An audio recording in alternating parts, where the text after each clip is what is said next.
All right, welcome one and all to the Cosmic Comic Nation, powered by Comic Con Radio. I'm your host, Tom Tormey, and my next guest is an alpha class stunt double performer, rigger, and actor. He's worked on some of the biggest film franchises of the last decade, from the Pirates of the Caribbean to the Marvel Cinematic Universe. He's a 2021 Emmy nominee for Outstanding Stunt Performer on Falcon and the Winter Soldier series for Disney Plus. And it's my honor to welcome the death-defying John Nania to the Cosmic Comic Nation. Welcome, John. Thanks for being here. Thanks, Tom. Appreciate it. I love being here. Oh, I appreciate it. I appreciate that you appreciate it. There's a lot of appreciation going on here. It's very cool that you joined me because I have been enjoying your work, and it is you've worked on Infinity War, Endgame, Falcon and the Winter Soldier, so many comic related and comic adjacent things, and I was just wondering, really, uh, and I've seen your Instagram, and I've seen some amazing videos of you doing some amazing feats. What brought you into the world of stunts? So, growing up, all I wanted to do, I've done martial arts my entire life. So, 42 years and just shy of that, I've been doing martial arts. And my instructor was one of the Blue Power Rangers, Mike Chat, Lightspeed Rescue. And then on my team was Taylor Lautner. So a lot of people know him from the Twilight series and everything. And I was always around entertainment. And all I really wanted to do was punch people in the head. It's a noble aspiration. Exactly. But as I was finishing up college, I realized I can't really make a living at that, but I was enjoying all the times we were around the entertainment aspect. I'm like, I really like this. I think I'm going to lean in and go for it. And I graduated 2004 and moved out to Los Angeles. And everybody's like, oh, I want to be an actor. I want to be an actor. That part's fun. There's a lot of aspects that I don't think people know or appreciate to the acting side of things that are just not for me. I'll happily do it, but doing the stunts and the action design, that is something I love, and I kind of fell real into. I feel comfortable with, and it's like it gets me excited. It's like I don't work a day in my life. So from there, that was kind of one of those things. After in Los Angeles, I'm like, okay, well, this is it. I'm going to give this a try, and I'm trying to think however many years I fall down for a living. So math's not my strong point. But that's great. All these years later, it's where I'm at, and I still love it as much. Oh, sure. Possibly more than when I started. You did mention that a few things that kind of made you shy away from the LA scene. Were there any things that stand out? Like I know you do doubling. I know you do stunt doubling. Were they asking you just kind of like unreasonable things that kind of went against the way you wanted to perform? No. There's when it comes to that particular aspect of it, there's so many different things. People think about it. It's not just always, you do some homework and then you end up on screen and that's just it. There's a lot of things. If you even see my social media, I try to be good at it. I'm kind of horrible at it. Like I can't put myself, being a stunt guy is great because then it's like, I can work a little in the shadows. Right. Whereas, you need to be very relevant and keep people, even those people that aren't, they're very private with their lives. There's still certain things you have to do. And it just was one of those things that I do not excel at those things. And then when it came to the process, it's like, okay, well, these are things that, as I understood it at the time, definitely helped to get you ahead on things. And it wasn't, when you feel like I like something about this, but it's not kind of right. Not right for me. Yeah. But doing it this way, it's like, oh, I love this. And this path has led to all the things that I love and admire and just am fascinated with in film. And, acting is a whole other level. When I get to work with some amazing people, and they transform and tap into emotions that I try to be fairly self-aware of, like how I feel about myself, take self-inventory, but for their ability to do these things and to go to the lengths that they go, it's a different discipline that I have the utmost respect for. I'm sure his name will come up, but you look at Sebastian Stan, and he did Pam and Tommy Lee shortly after we finished Falcon Winter Soldier. So he went from being in professional athlete shape to very skinny to play Tommy Lee. And that's, there's certain things, and we'll do things like that for stunts. And it's just because I love to lean into the fitness side of things. But there's going down those rabbit holes and things like that. You have to have a very strong mind to be in that. And it's just, there is a complete art in itself to that, which I do enjoy, but it's one of those things of like my focus isn't quite there. So I love being other parts of the industry. Yeah, I'll let Sebastian do the heavy acting stuff, and I'll get hit by cars for him. that sounds like a fair trade. I'd rather take the car than lose. They lose substantial amounts of weight in a record amount of time, and I would imagine that yo-yoing in weight has to be both emotionally and physically taxing. So, um, It's very hard, and I know that he was talk about discipline to the like nth degree. We were talking along the way as he was doing it, and it was just it's uh it's something I don't know if I could do that extreme. I right. mean, if he told me, "Hey, I need you to do this. We're going to be in this," I'd probably be like, "All right, well, this is happening right now. We're going to do this, and I'm going to do this right now," because I try to match him as best as I can. But there's those things to do that homework and to do things that will help pull you into a character and have that understanding that it's amazing. It's amazing to watch that process and to be even related to that part. Well, you do get to be such an integral part of the filmmaking process from your perspective. I mean, in reality, as a fan and as somebody who's watching these movies, it really does seem like, uh, I mean, they are well written, but in many cases, the action it is driving the plot as well. The action and the scenes, the choreography of it drives the movie just as much as I would imagine the stunt crew drives the movie as much, and in some cases, more than the writer with a pen. Uh, When it's really good writing, I've always been a believer that action should complement a story and never dictate it. When you get to those movies where it's like, hey, these two guys meet and now they're fighting, you well, kind yeah, of almost go back and like, why? right, right. When you have those like the deep You need that emotions behind the context. scene, and then you have two guys just going at it, it becomes powerful. It becomes even more intense, and it's a deeper level of that performance. Well, I mean, I agree with you wholeheartedly. I agree, and I love the idea that one should complement the other. Yet we're really seeing constantly, as we should, writers being praised for their contribution to the industry, but yet we don't necessarily see that with stunts. We're not seeing that stunt actors are really getting that recognition they deserve. Um, can you attribute that to anything, or do you maybe even see a solution to that? Um, it's interesting. So you're not wrong. There's kind of this old school mentality of like the stunt guys were in the shadows. Mhm. It's all the actors, but as the veil has kind of come off, we've taken different roles.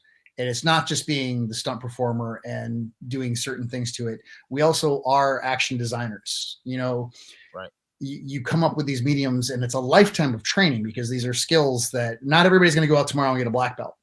Now you have the specialty, and then that's like, great, we're going to use this to complement this particular character's fighting style. I mean, John Wick, judo, jujitsu, gun fu, that's very specifically designed for Keanu and John Wick. Winter Soldier, we get a bit of that judo and jujitsu, but there is a lot of Wing Chun, Kempo, and like lots of knife, like when we can get it in there. But those are specific styles that drive that action that he will do while he's fighting. Mhm. If you want, like when you watch Falcon and Winter Soldier, there was kind of points that we did a little tip of the hat, and there are full on Kempo sequences that people that have been practicing should go, oh, that's thundering hammers. That's parting wings. Like they would know those moves and be like, he did. Oh, he must have a training in that. Do you get feedback from people in regards to that? Do you get feedback from people who would say, "Oh, I recognize that fighting style," or do they praise a particular action sequence? Are you getting positive feedback from fans or from people in the industry? I don't want to go to anybody into this, but so far I haven't really gotten any negative. That's good. People are really happy. It's, I think the harshest critic ever is Right, right. us, because we know what didn't make it into the film, what ended up on the cutting room floor. I think my favorite moments and moves for action, just me being biased, from Falcon and the Winter Soldier never got seen. Mm. There were particular things, and it's like, I love this, and I saw it on the screen, and I think there was only one moment I went, no. Right, right. Uh, What do they make it on the cutting room floor for? Maybe pacing or because what Sometimes it's variation? like there's a billion reasons why it's. I mean, you could have an action sequence that's 10 minutes long, but if you have a half-hour show, 10 Right. minutes of your show shouldn't be action. Like, get to the story. People want those minutes in between. As much as I love that people support and are fans of what we do, we kind of always joke around that tell me 10 fight beats from your favorite 10 fight beats from any film. Most people go, they might have a moment. Mm-hmm. Like, no, when they did that, that was awesome. The Dark Knight, Joker slams the guy's head onto the pencil. That's a moment. If you take the minutia of the punches and the kicks and everything, then it's like, okay, well, do you remember those moves? No. But quote 10 movies, anybody can quote 10 movies real easy. Right. It's like, it's those moments, it's those little things that complement. Yeah.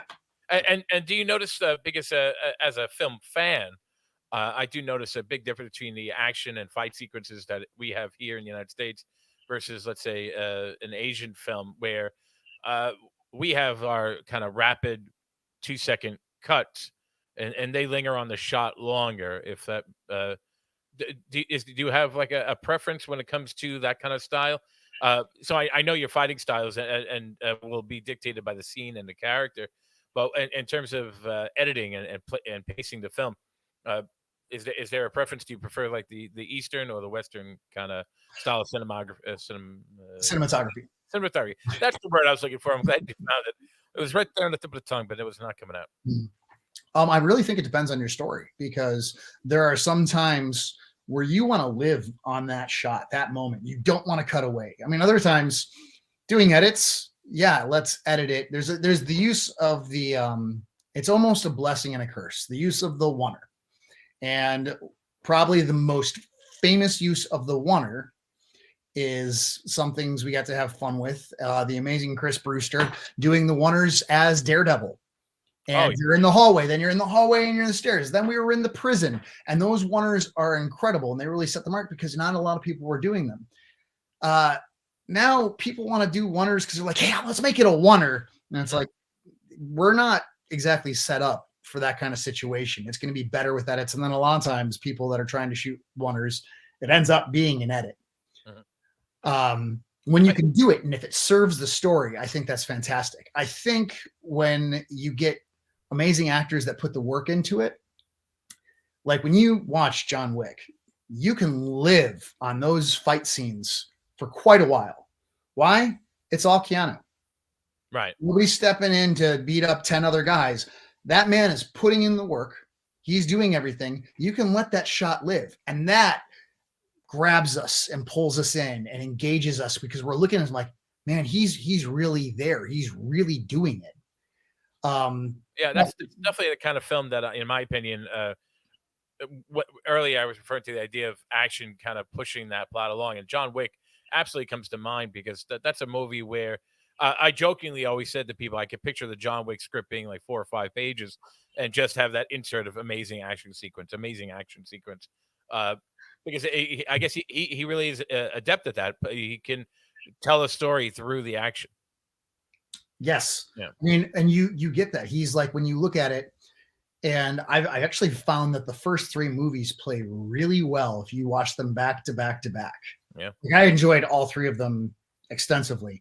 But when you watch them back to back to back, like as just one, it's even better because it's just such a continuing story. I'll be interested to see how people like enjoy 4. I'm hoping everybody loves 4. I loved it. I loved working on it. I loved everything we did on it and everything I know about it.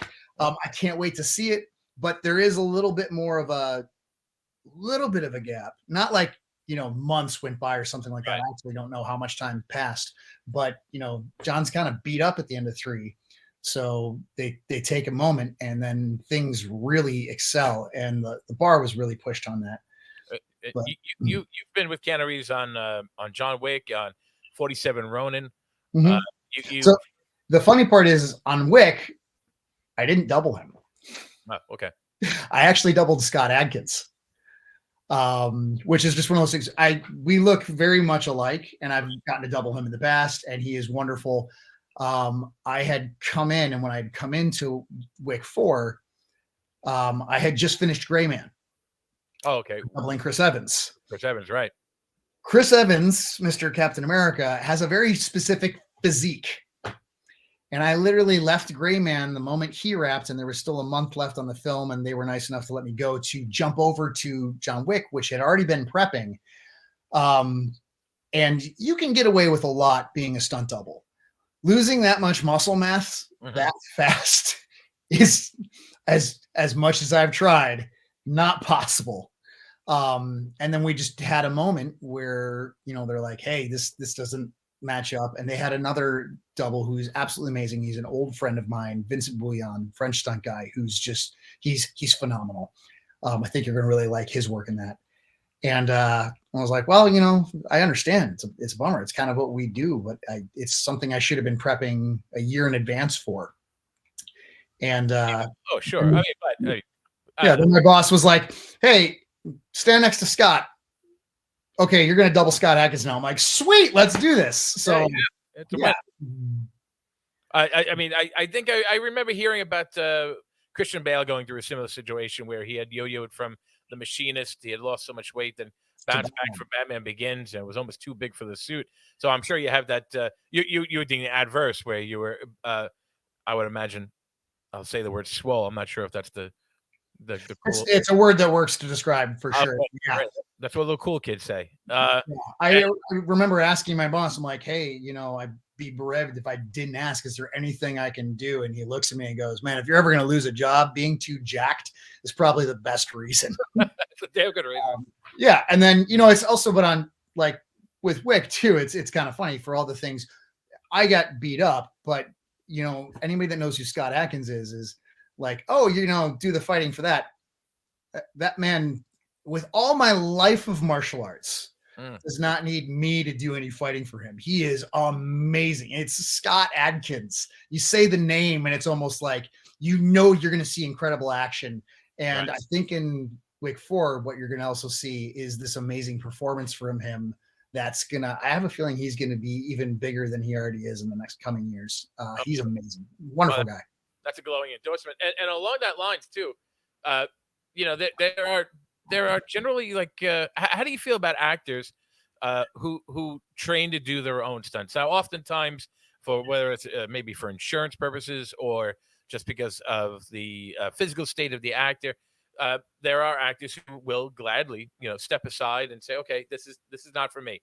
I don't do this. We're going to bring in the stunt team for this. Versus actors who are trained, who know what they're doing, who enjoy the stunt work.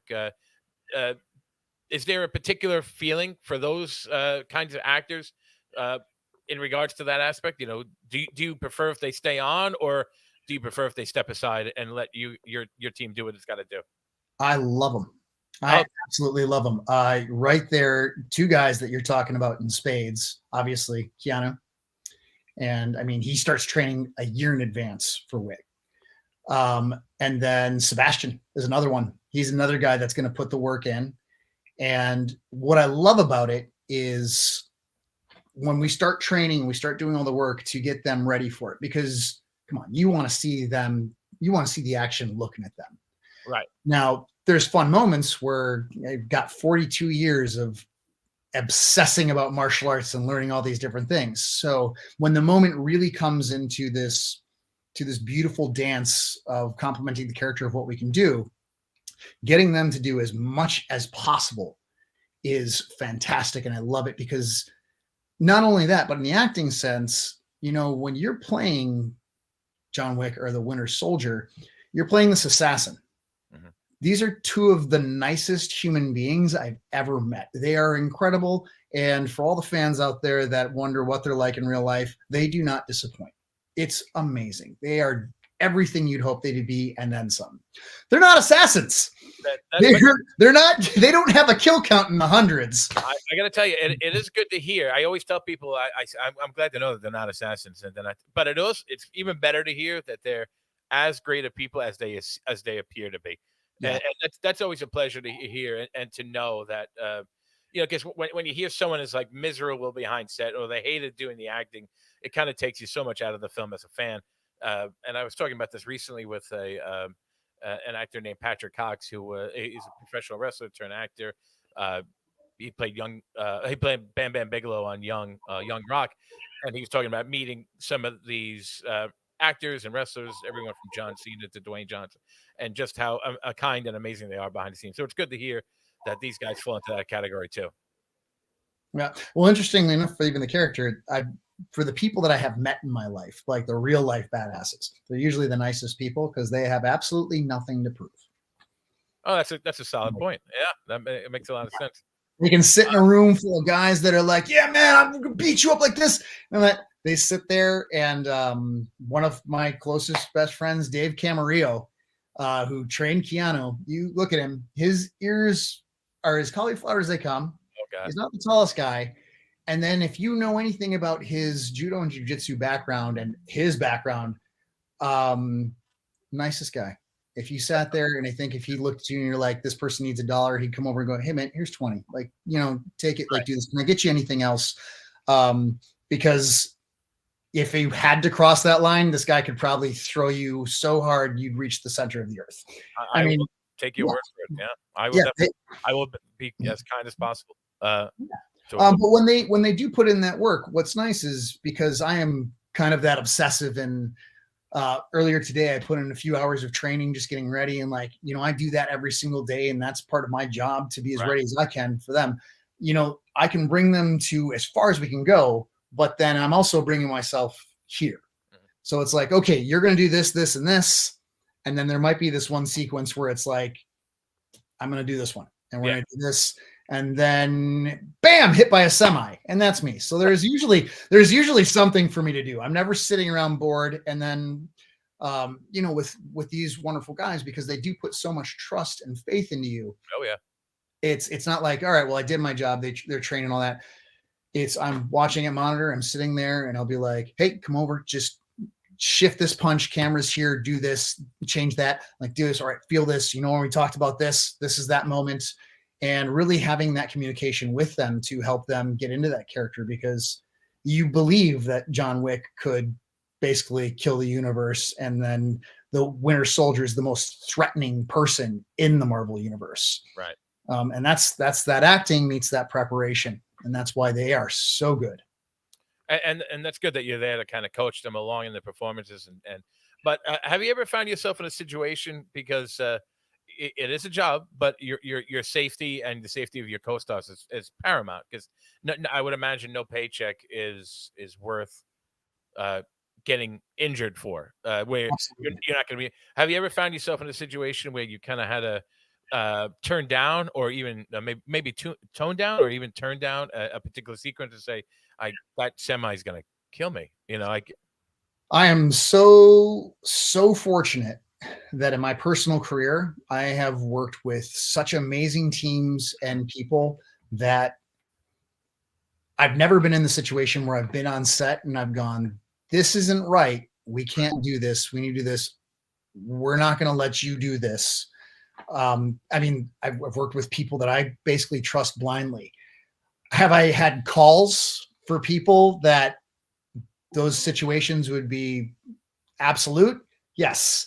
And I have not worked for them. It's also one of those things about being busy. So it's kind of like, hey, here and this. I'm not like any coordinators that are watching this. I didn't turn down work because I don't trust you.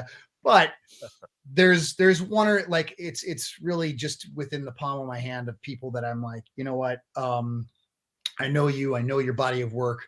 I know people that have been hurt or killed working for you. I'm good. I'm not right.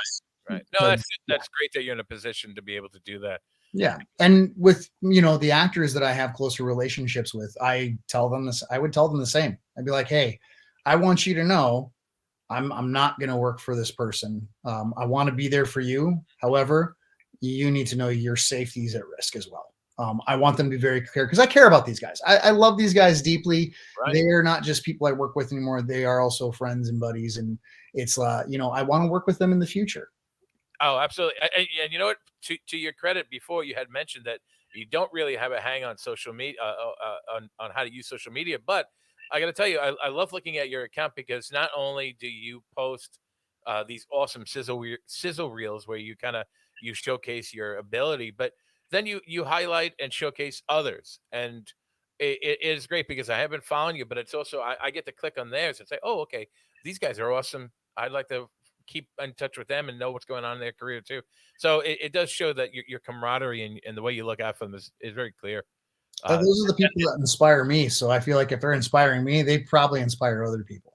well, yeah, definitely. I could see, but your resume is extensive. I mean, really, it is extensive. I'm happy to stay busy. Oh yeah, but the cool thing is when you look at your resume, you look everything from your IMDb to your actual kind of stunt resume.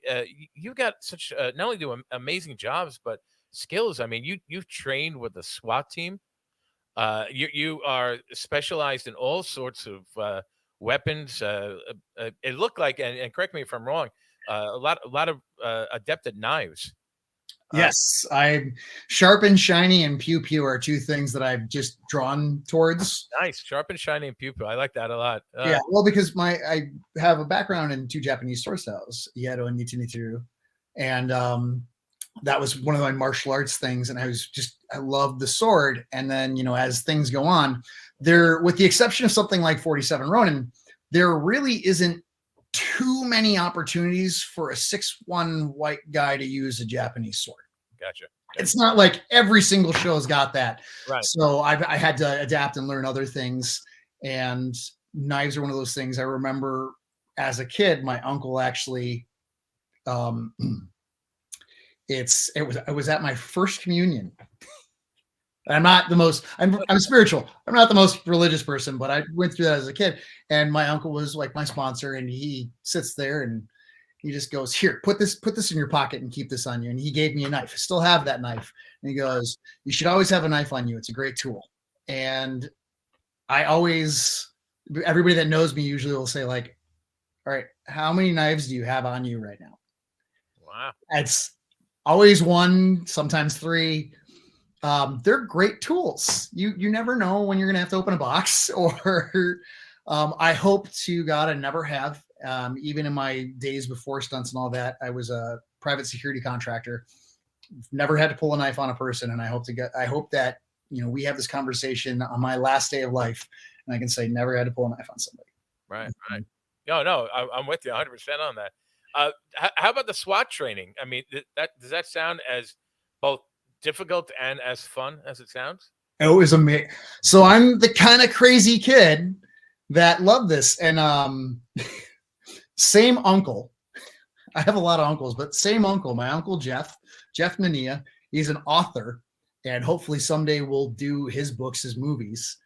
But he used to be in the police force. And when I was 16, I started learning a system of martial arts called CDT LRT, Compliance Direction Takedown Last Resort Tactics. It was basically, I'm going to take you out and then I'm going to move on to the next person. And he said to me, he's like, hey, Johnny, my father passed when I was 4. My uncle Jeff kind of really stepped into this role where it's, thank you. But he was one of the people that really stepped in this role of like, I'm going to teach you the things that I feel like you need to know. And I was 16. And he said, get your guns and come up to the farm. And I was like, all right, I'm not questioning this. I get up to the farm, and to make a long story short on it, he had told me, he's like, if you're going to know this hand-to-hand stuff, you're sure as, I don't want to know if you people listening and swear anything like that, you're sure as sugar honey iced tea, you're going to know how to shoot a gun right.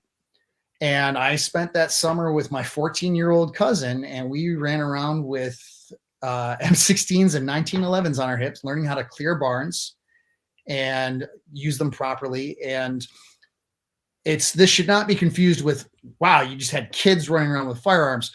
He was adamant. I mean, very strict discipline. These exist in the world. This is how you use it. This is how you respect it. Mm-hmm. And, being somebody that still is what you would call an enthusiast, I do think people need more training on things like that. And, if you come across a firearm, you should know how to make it safe. Shouldn't be a curiosity of like, oh, what is this? And then there's a misfire. There are stories that there's no excuse for those things to happen. Right. If there's a firearm, you should know how to make it safe, give it the respect that it's due, because there's over 400 million guns in this country. They're around. But it was through that he, in that summer, not only was he training my cousin and I, but he had friends from the military and Chicago SWAT coming up, and they're like, guess what you're doing today? And I'm like, I don't know. I'm going to love it. It's probably going to suck, but I'm going to love it. And we had a blast, and I'm grateful for that, because it also was what kind of parlayed into my first job when I moved to Los Angeles as a security contractor. And those skills, do you kind of see yourself on set at any point having to use those skills, like the safety skills? Like you might have actors who've come. Oh, okay. I see the nodding right away. Right, you see actors who come out. I would imagine if I spent my whole life on stage, knowing the skills that you possess when it comes to weapons and weapon safety, are probably not par for the course when it comes to a lot of Hollywood types. So I would imagine you'd have to impart some of that knowledge on them. Not everybody gets to put the time in training with a firearm that Keanu does for Wick. Right. And he is one of the best firearms instructors in the world, Taryn Butler, who's just amazing, and Taryn Tactical. So sometimes you get people and it's like, it's just one quick scene or something like that, and we haven't had a chance to rehearse with them, but they might have the firearm. And the two things that I will usually, as the firearm's handed over to them, the armor gives them the gun, be like, hey, so just going to check this really quick. I want you to know, one, that all firearms have the exact same safety on all of them. And that's this right here. If my finger's not in the trigger guard, that gun's not going to go off. So let's not put that in there until we're ready for the scene and all that. Let's make sure we know what the parts of the weapon are. And then let's talk about muzzle discipline. Don't just be waving your barrel around in the air. And I've seen people do that. And I've actually come over and I'm like, let's not wave this in front of people's faces. Let's just do this. Keep this here. I know it's a replica and that, but let's still treat it with the respect that it does deserve. And so yeah, when it comes to firearms, I still want those things, and we hear about it in entertainment. Unfortunately, we have the unfortunate incident of Rust, and I've gotten many conversations with people online that talk about, well, this is the rule and this is the rule. I'm like, yes, this is firearm rules. However, we live in a world of fantasy. I get to run around and help pretend to be a guy that has a bionic arm that can chuck a car. That doesn't really work. It's not a real thing. I kind of wish it was at times, but it's not. I did see you trying the glove on. I have a glove up here that I got from Henry Creations, this prop maker who made. I think that's better than the one I wore on the show. I mean, nice. It's cool. Incredible, and he sent me one, and I'm super grateful. And you're going to see huge things from this guy to come in the world of effects and props. He's an artist, an absolute artist. But yeah, I still want those things to be in there, and like, great, let's be aware of this. And sometimes you do get to work with people that have never, fired a firearm or done things like this. And I just finished up a show called Average Joe. And we had a few actors and actresses that had not had that experience. And what I loved about the professionalism that was on that set is every single person took every teaching that we had, and they just like, no, I don't want to do this until this is not right for my character. If I know how to use a gun, I wouldn't do this. And I sat back and I was like, I am so proud of you. Like you really, like, you have knowledge now, and you're listening to everything and you're putting the work in. And that's great, because I've also seen armorers go over and remove firearms from people's hands because they're like, you're not treating it with respect. I don't care. Here, you get a baseball bat. It's made out of foam. Yeah, I can picture that. You get a wooden gun like Will Ferrell and the other guys. We're gonna give you a knife. It's made out of rubber. Right. Don't hurt yourself. Don't hurt yourself. I do, and in reference to your resume yet again, because it is really a delight to look at. And your IMDb page is just like, holy hell, I can't believe how many amazing things over such a really relatively short period of time that you've been involved with. And you've got multiple titles next to your name. I see stunt double, stunt actor, stunt rigger, stunt performer, and I have to admit, I'm very naive, but I don't know the distinction between the four. There's a lot of stunt guys that don't know that either. Oh, No, so stunt double is when you are doubling an actor. So when you are seeing, Sebastian's in a fight scene and he is the Winter Soldier and he's doing that, and the next thing he's falls off of something, or a flag smasher chucks him over like 40 feet down in the pit. That's being a stunt double. And I feel like the job doesn't just qualify as, like, oh, I'm going to do the more dangerous things. We can't have him get hurt because you can't continue the film. But even somebody, we had talked a little before the show, like Tom Cruise, who guys that do their stunts, like Tom Cruise is hanging off the side of a plane. right. If you don't think that his stunt double got up on that plane and was like, I'm going to make sure that this is absolutely safe. He is here. He is secured in. This is how it's going to go. Great. This is how we're going to teach you to do this. The stunt coordinator and the stunt double are the people that are being like, no, you are safe doing this. We are limiting the opportunity for death to come at you as much as humanly possible. That's it. And then the other part is also, I have all their safety gear. And it's like, I want them to be not just, there are pads out there you can wear and they suck to wear. And I think the worst thing is like, great, you're going to have to do this scene all day. But if you have something we call it biting, like the elastic strip is just cutting into you. Oh, okay. Well, now you're not focused on the most important part of your job, the performance and the acting. So I want them to be as comfortable with everything. And that's also kind of goes into the training of it. If you're comfortable doing that fight, you can stay in that moment and get that performance. And that's when we really love when action meets acting together, because that's what keeps us completely engaged in it. Right. So that's a stunt double. We're doing that, and we're helping to design their action, and we're also the voice of the actor for that action. Stunt performer is somebody that gets in all the guys that are getting taken out by those superheroes and the bad guys that, like, there's security guard number 4. That's performing. That's being a stunt performer. You may not have a name in it. It's like you might be security officer number 4. Stunt performer, you actually have to act your part. You come in and then you do it. There is no double for you. Okay. You're kind of the actor and the stunt double, all wrapped up into one. Stunt rigger is somebody that will, my initial reaction, as I just even said it, is like, will save your life. Which is true. And there are guys that have saved my life. And I look back and I'm like, oh, yeah, thank you. Thank you. I greatly appreciate you. But they design it. Now, it's not possible for somebody to, when you see Superman flying, or he jumps off, or Bucky gets knocked down 40 feet. When we did that, I'm on a line and I'm going to hit, slide back, and fall. And I fall, if that was actually measured out to be 40 feet, I fell probably 38 feet. And then our rigging team, our stunt riggers, actually do it in such a safe way that when you get there, I'm free falling most of that. But then when you get to that last little bit, I believe on this one, what we had is, maybe I was on a winch for that. But sometimes you'll do from like a lesser height, is you'll be through, it's called a gold tail. And it's not what they were originally intended for, but stunt professionals have gone out and made ones that are even better.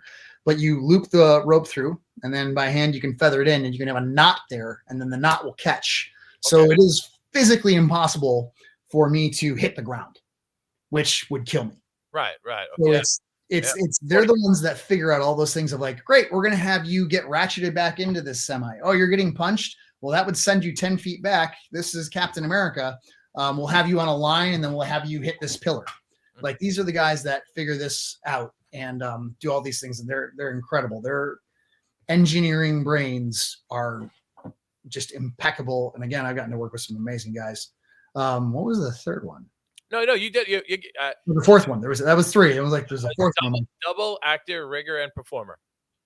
Actor and performer are kind of the same thing. Stunt okay. actor may actually be a little, I would say, if there is a difference between a stunt performer and a stunt actor. Average Joe is actually a great example of this. Going back to that show, it was a great show. I can't wait for everybody to see it.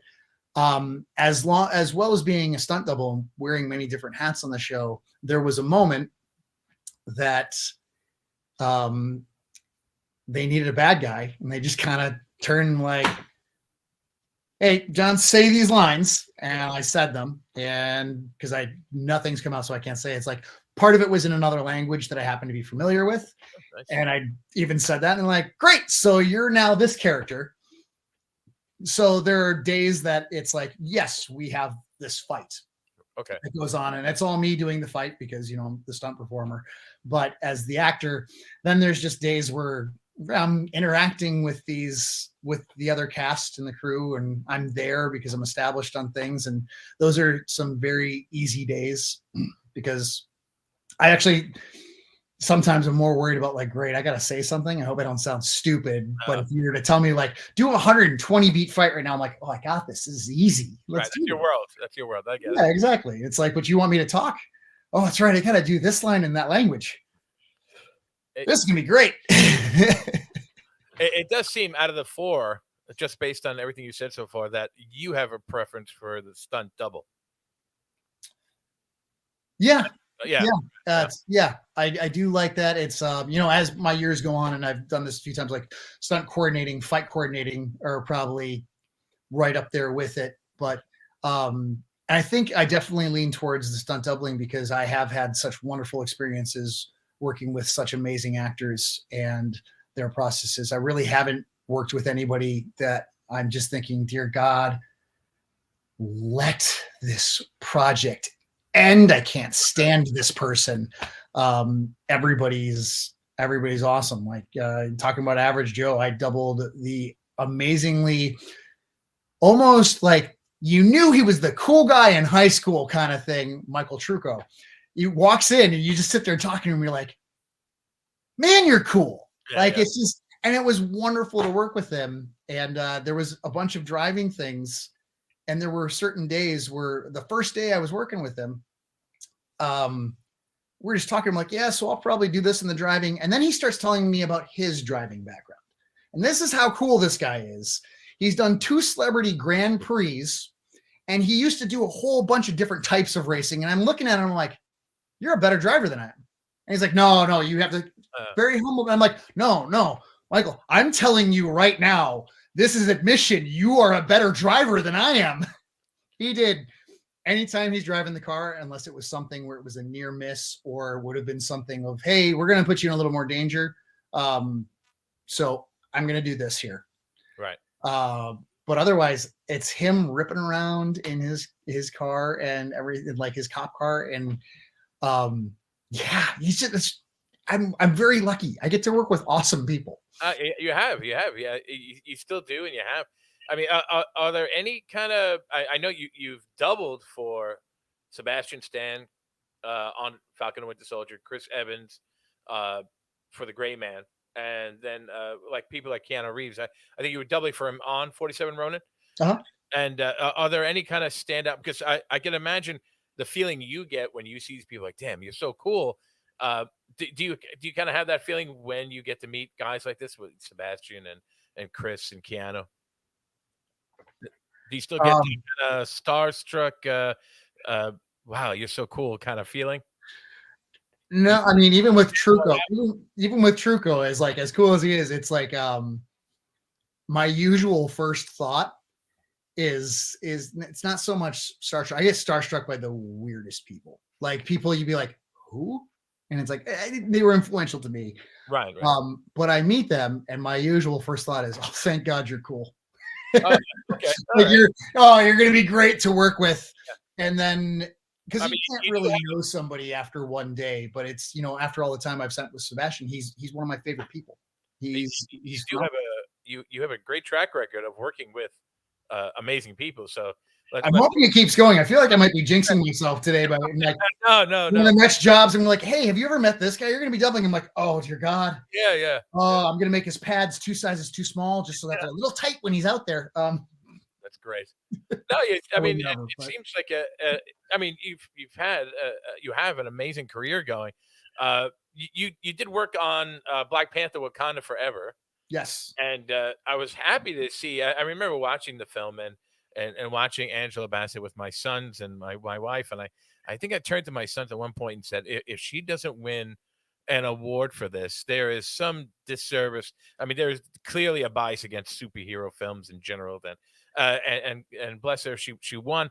But yet, as much as movies like that are receiving awards, as much as Everything Everywhere All at Once was, I think it's now the most awarded movie in the history of mankind.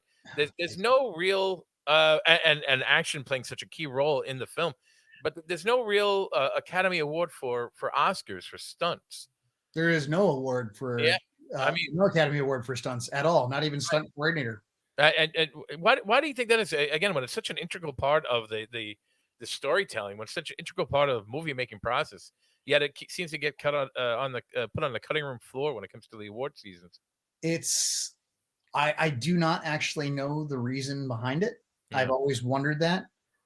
Um, it definitely feels like a snub by the Academy on that end. I mean, a few years ago, the Emmys added the category for performers. They had the stunt coordinator, and I was fortunate enough to be one of the first people nominated. And That's the Television Academy acknowledging us, and there are other people that do acknowledge stunts. What is probably the saddest thing is even in the memoriam part of the Oscars, there's been years where it's like, hey, I know somebody that died on this film this past year. not a Why is mention. their name not up there? Oh, that's And it's not like, oh, it was, nondescript attack guard number 14. And it's like, yeah, he was just in this, not saying that that person's life is any less valuable by any no, I means, get what you're saying. but we're talking about coordinators and performers that it's like, whether you know them or not, their work. They're amazing. And you didn't even acknowledge them. I remember watching one year, and I kind of stopped watching the Oscars, sadly. I just like, unless it's somebody I know and they're up for something, I want to support them. But it's for the most part, I'm like, you literally just don't even hear any voice of stunts. And I think it was after one year. I remember, unfortunately, I can't off the top of my head think somebody very prominent had passed away, and I watched the memoriam. And as I'm watching everything, I'm like, oh, you've got to be kidding me! Yeah. Like, this guy was a legend. You talk about him, you portray him in movies. He passes away, thankfully, due to old age. And nothing, not even just a name on the screen, and there wasn't anything. So I look at people like David Leitch or Chad Stahelski, who are, talking about the directors of John Wick and Nobody and Deadpool, Hobbs and Shaw, like these guys. Give them time, and it's like, and accepting for best director, you're gonna have one of them come up there and be like, "Hey, look, a stunt guy finally won one." Yeah, well, right. I think the director of John Wick was at one point his Keanu's stunt double, correct? Stahelski was for the Yeah, longest time. He was his career stunt double, right. and he is amazing to work with. Absolutely amazing to work with. And it's interesting because if you talk about Chad and Dave, they co-directed the first one. Chad has done every sequential one afterwards, but they both started 8711, which is one of the most prominent stunt organizations in the business. For the longest time, has been the best action team for a lot of the things we look at and watch. So to see those two individuals go off and now are directing these films, it's awesome. It's incredible. It's Right. inspiring. It's got, and that speaks to your sense of brotherhood and camaraderie with your peers, that you take pleasure in seeing their success. Absolutely. It gives me hope because it means I don't have to get my butt kicked for the rest of my life. I can move up. You know, I did want to ask you about that because I'm sure even with the time that you've put in and the career that you've had, is there a next step in your mind that I'm sure you're enjoying what you're doing and loving it, and the experience is certainly something that will indelibly be etched in your memory for forever. But is there a plan for John Nania to either keep working behind the scenes There, or get there is a plan. There is a plan. My exit strategy for being in front of the camera, I definitely have an idea of what I would like that to look like. Um, I think 42, that's not a young stunt performer, but a lot of my time when I'm not on camera is into, I follow a lot of biohackers and sports medicine. And there's such amazing stuff out there that is the cutting edge of health. And I dive deep into that. I really am as passionate as I am about comic books and heroes and the action of things. I'm a gym rat. I have during the pandemic, I built a gym at my house because we were in the middle of Falcon Winter Soldier. I'm like, I got a show to go back to. And I every morning I wake up, I go out there, and before the sun's up, just because it's my nice peaceful time, but I get my workout in, I train out there. And it's not just like a bench in my garage. I completely refurbished the entire thing to it's a studio gym. It actually has, you probably get a kick out of it. I call it Mandalore. all right. Because it's got a very Star Wars theme across the board. That's very cool. I approve. I definitely approve. Yeah, but it's Very cool. doing things to take I got to take inventory of my body and keep doing things right and make sure it's training. This is how I make a living. That even said, as much as that's like, I hope that I'm performing to very, very, very far in the future. No, already coordinating shows, fight coordinating shows, would like to do that. Definitely would love to go the route of Chaz Zahowski and David Leitch direct. And I have stories I love to write. I love a good story. It's one of the things that keeps me in this is great story. It does so much for us as just even humans.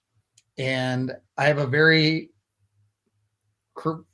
very interesting imagination, as some people put it, but I have stories and they love them. And I'm hoping that someday I can, take those stories and I can put them to film.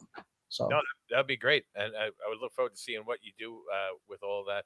Whether it's adapting your own stories or, like you said, your uncle's stories, or I'd love to. I love that he's a storyteller as well, especially somebody that used to be part of the sheriff's department.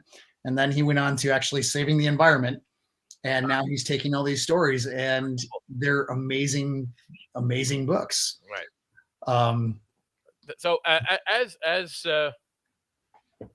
your career is expanding and as you're doing more and more projects with both TV and movies, uh, and I'm sure you deal with a lot of people who have similar to our discussion earlier, where I have a vague awareness of what the stunt world is like, but not really a deep knowledge. But I certainly learned a lot from you. Do you think is there anything uh, that if you had to just tell the general public, anything that people just don't know about the stunt world that you would like them to know? Something that you would, yeah, like the general public to know about what you do.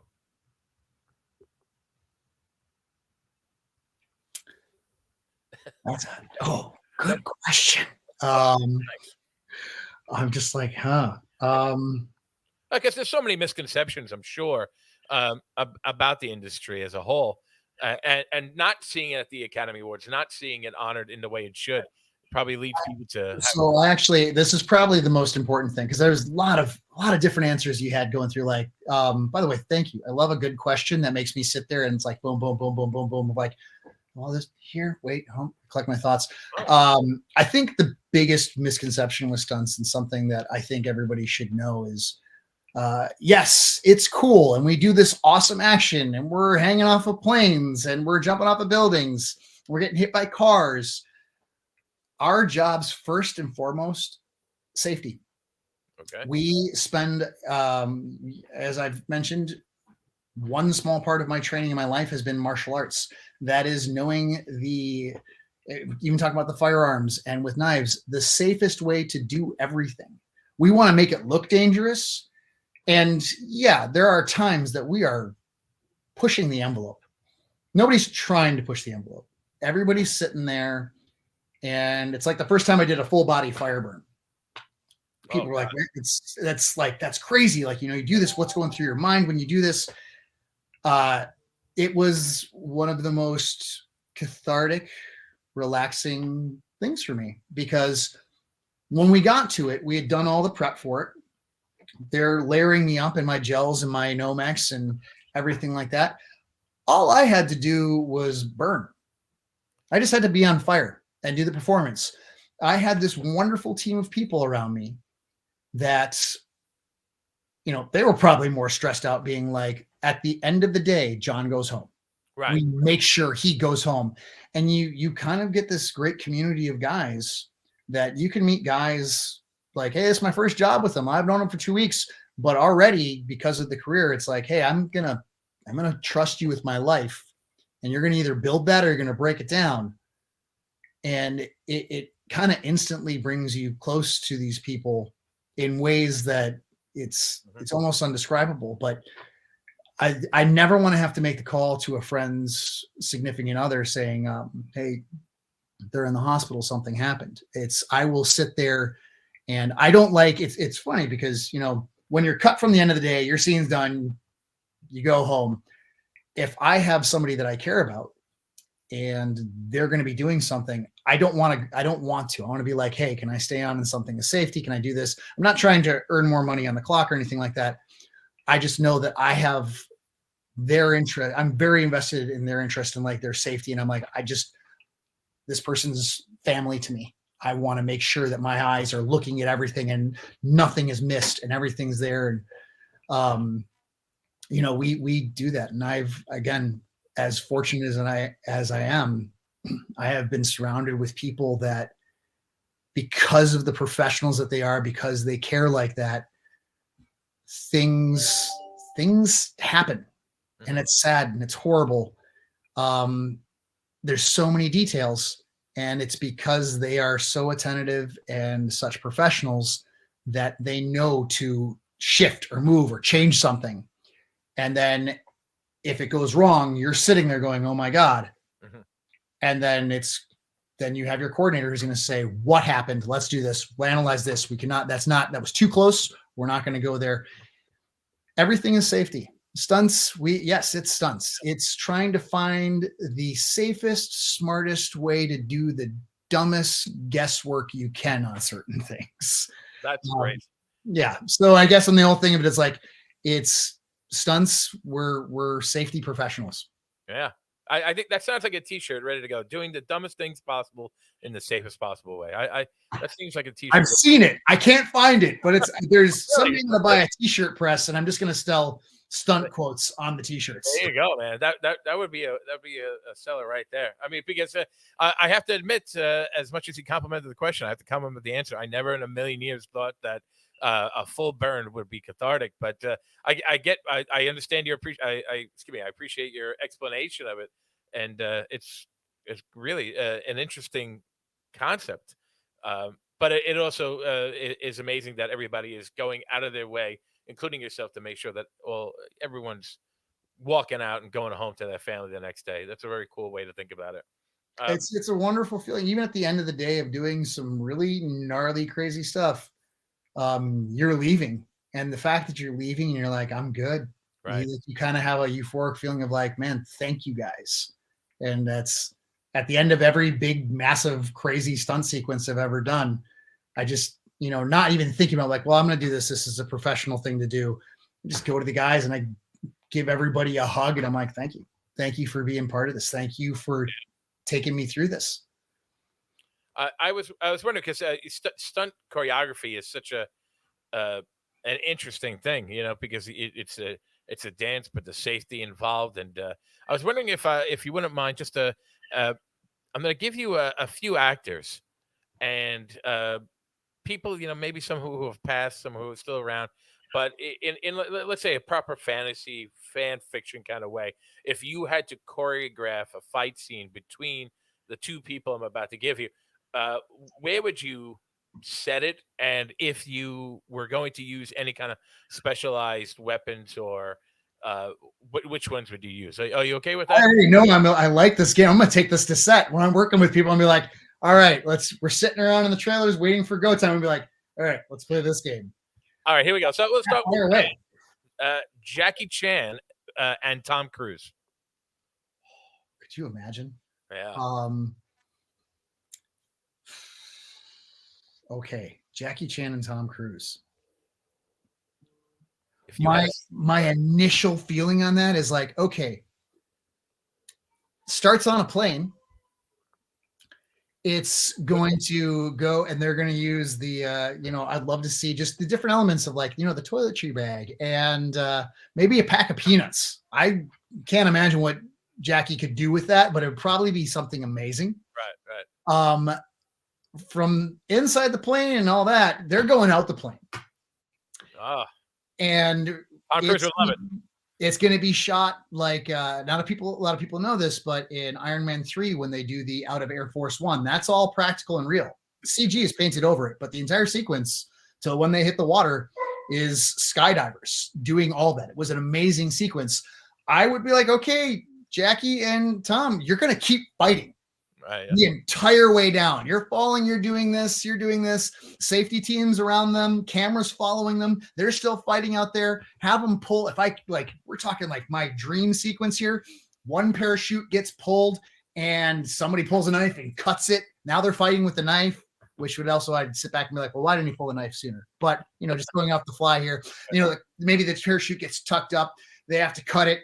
And, how does it end? Does it end with one of them pulls the parachute, they fly away, and we see the other one fall off, and then we release that chute later on to keep them safe? And that's a good, because it's almost like a stalemate. It ended in a stalemate.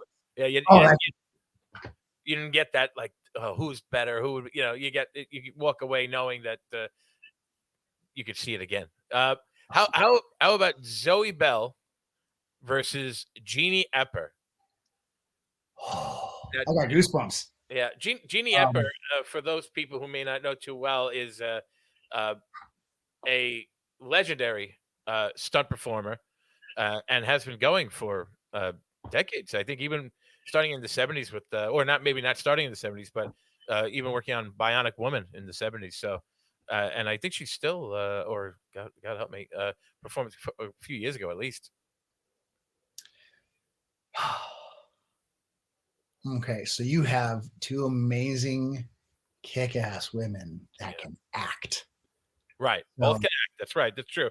I'm thinking, compared to what I said before, this is a oneer. The camera is never leaving either of them.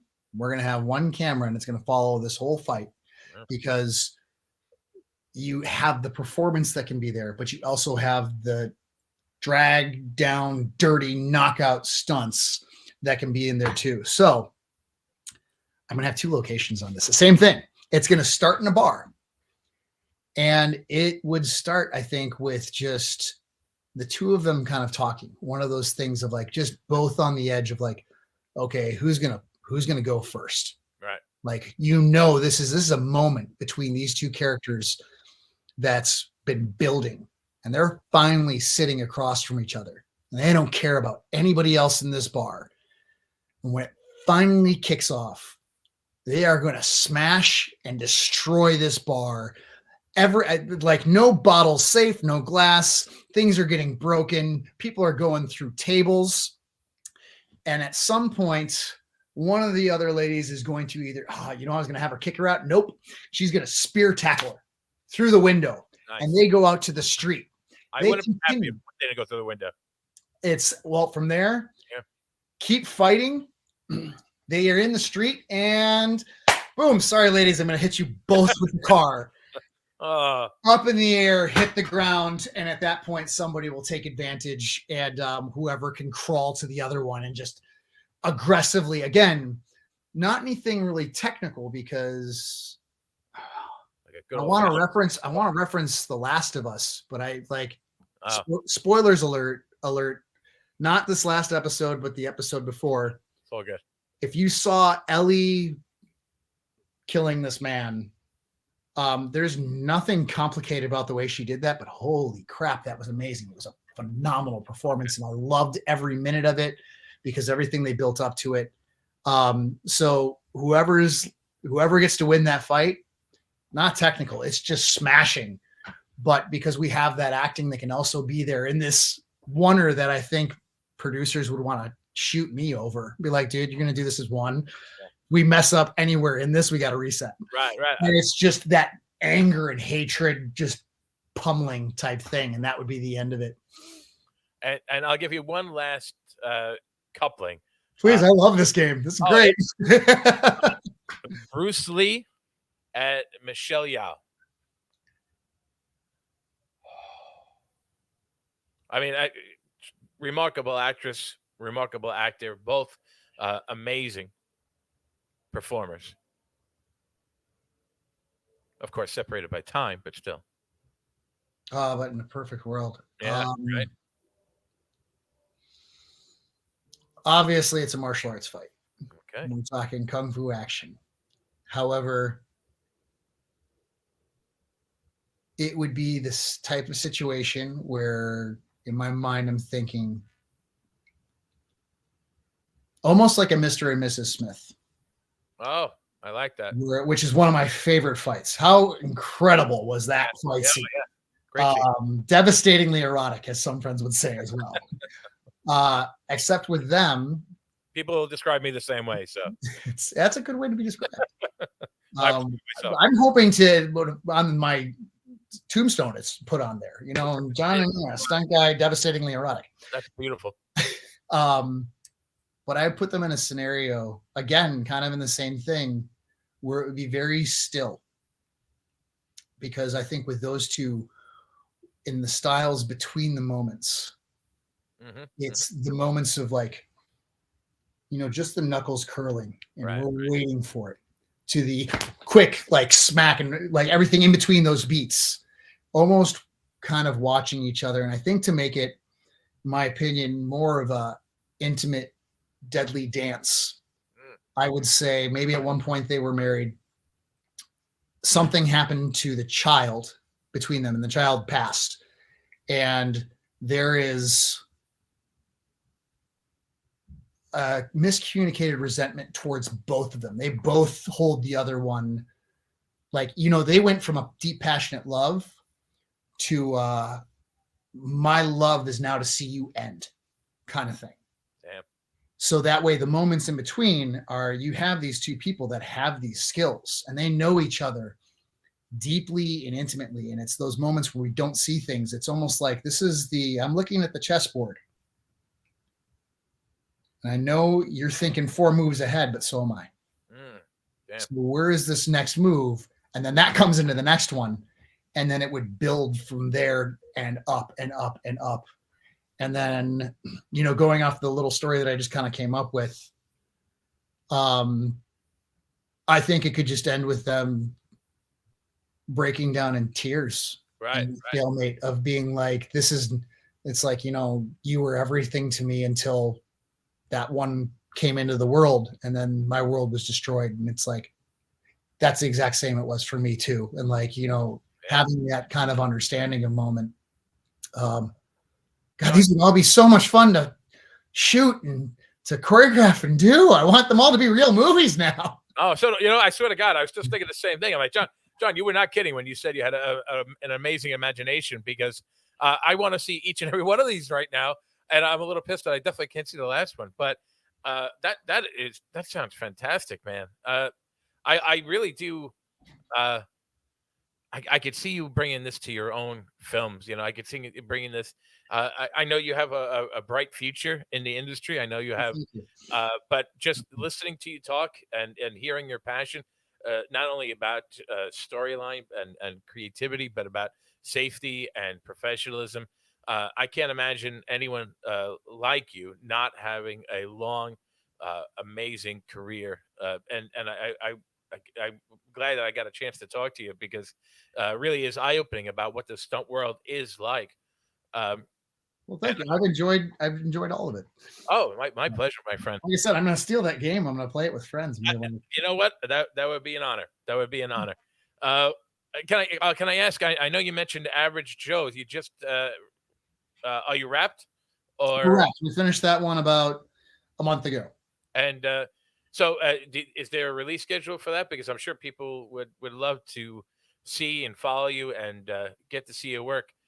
If not, I are there don't any upcoming projects? there might be a release date. I just don't have a clue. That's cool. Um, it's as for, and then I also just finished. There's a project that's coming that it doesn't happen until it happens. So I'm just hoping it will happen. I'm sure people are keyed into what's going on in the Marvel universe and where Sebastian is going at this point. So I feel like the odds are in my favor to be along on that journey. I'm looking forward to that. But I was going to take time off between knowing for sure on that and Average Joe, and I had a couple of days, and then I had a friend call me, which turned into a few weeks on the fourth installment of Disney's Descendants, Oh, which okay. I had not seen until starting to work on the fourth one. And I'm going to go back and watch the other three because I got to be honest, it was fun. Right. It was, I mean, they're doing great things. And I know, got a little feeling of like, oh, so this is where the story is picking up from here to there. Okay. But it was a lot of fun. Like, I'm aware of it. That's the villain's children, correct? Right. yes. Yeah, I'm aware of the concept. I never got a chance. I tried to push it on my kids when they were younger because I thought they would enjoy it, but I don't. They avoided the live action. Like all the Disney cool shows that a lot of kids liked, like everything from like Lab Rats to all these little fun shows. My boys didn't care for it. Well, I don't know. I don't know if care for it is the right word. They lean towards Phineas and Ferb, but I'm glad you're getting the chance. Yeah, it's one of the best things about our business. They're literally, I mean, you might be into the Descendants. Right. Again, working on it was a lot of fun because just singing, dancing, and then like the type of fighting, obviously it fits into a different feeling and like genre. I'm like, oh, this is really enjoyable and it's just lighthearted. That said, you could definitely find me binge watching The Boys because I love that show. Yeah. That's where my teenagers are. Yeah, right. Yeah, I wouldn't I wouldn't have my niece or nephew watching The Boys. Is it wrong that I'm picturing you? And of course, you're a professional and you would never do this, but I'm just saying I'm picturing you bringing over your John Wick fighting style onto the set of Descendants and watching the horrified faces of the people as they're watching you. Take a pencil and disembowel. There's a moment that happens off camera that apparently I do in the Descendants, and I wasn't aware of until like I'm trying to think of how I can word this as carefully so because Disney will come for me, and I definitely don't want to burn my bridge. They know all, they see all. Don't. There's a moment though that they're like, well, when this happened and that happened, and I'm like, I'm sorry, what? I did what? Yeah. I'm responsible for what? And they're like, well, yeah, what did you think happened? I'm like, well, it wasn't that. So yeah, it's but there's no actually if you look up there, up by Wick, the pencil's actually up there. Oh my god, that's awesome. Spectacular too. This real quick kind of side note on any question. So these shields, these were something that Justin Eaton, who doubled John Walker, Wyatt Russell, we had several full-size ones made, and then we had smaller ones made, and those were our wrap gifts to our stunt team and our actors. Oh, nice. And what I love most about that shield, I mean, you kind of look at it and you've got the Captain America, Sam side, Winter Soldier, arm side, and then U.S. Agent on the bottom. And I think my favorite thing about this is that one of the shields, the first shield, the very, very, very first shield that was made, was given to us for free by the gentleman out of Australia making them. And I'm an amazing props maker again. Yeah. And he donated it. And we talked with Sebastian. He had connections with Make-A-Wish. So Anthony Mackie signed the Cap side, Sebastian signed the Winter Soldier side, and then Wyatt signed the US Agent side. And then what made it even cooler is because the Shield had come back to Sebastian before the Make-A-Wish auction. And, you know, we were talking to each other. He was doing Pam and Tommy. I was on Gray Man. And he had asked me if Chris signed it. And I was like, well, it was just the three of you, but hold on. If he signs it, then it kind of makes it a Captain America legacy shield, because those are all the guys that have ever been Captain America. And he's like, well, the shield's here. So I ran over to his house and I picked it up and brought it to set. And Chris signed the center star. Nice. Oh, that's awesome. Brought it back to Sebastian. We sent it to Make-A-Wish. And this is single-handedly my favorite part from the show. The Shield raised $50,000 for Make-A-Wish. That's beautiful. And kind of a compliment to the, like, that's the kind of guys that these are. And, you know, we get to run around and play superheroes all day. But when our jobs actually get to do some good and do some amazing things like that, it's, I mean, that's when you're being a superhero. Yeah, yeah. Oh, absolutely. That's fantastic to hear. It really is. And I remember seeing the picture of yourself in the Bucky Winter Soldier outfit, Anthony Mackie's stunt double, and Tony. yeah, and I'm sorry, U.S. I think U.S. agent as the stunt double. I mean, really, that's a cool picture, and I remember following that as well as you were showcasing the Shield for raffle. So that really is a beautiful thing that you're able to raise so much money with that. And it's amazing. I'm hoping we're going to get to do something even bigger in the coming year. I'm hoping. So I like what you're alluding to. Maybe if there was a new world order that you could be a part of, maybe. We'll see if Thunder strikes. Oh my God! If Thunder strikes, I don't know. Maybe that hand will have to go to a home or something like that. We might be able to do something better. God, I am teased. I am teased. All right. Well, John, thank you very much for being here. You are absolutely an amazing gentleman, a great performer, an astonishing professional. So thank you. Really, it's an honor to have you on the show, and we look forward to following your success in the Average Show and any upcoming shows and movies and beyond. So thanks again for taking the time to be here. Tom, thank you so much for having me on. I had an absolute blast. It was wonderful. Anytime you want to talk, I am down to talk with you. Oh, that's very kind of you. Thank you very much. Thank you. Guys, everybody, that was John Nania. I'm Tom Torme. This was the Cosmic Comic Nation. And until next time, be well and stay safe, everybody.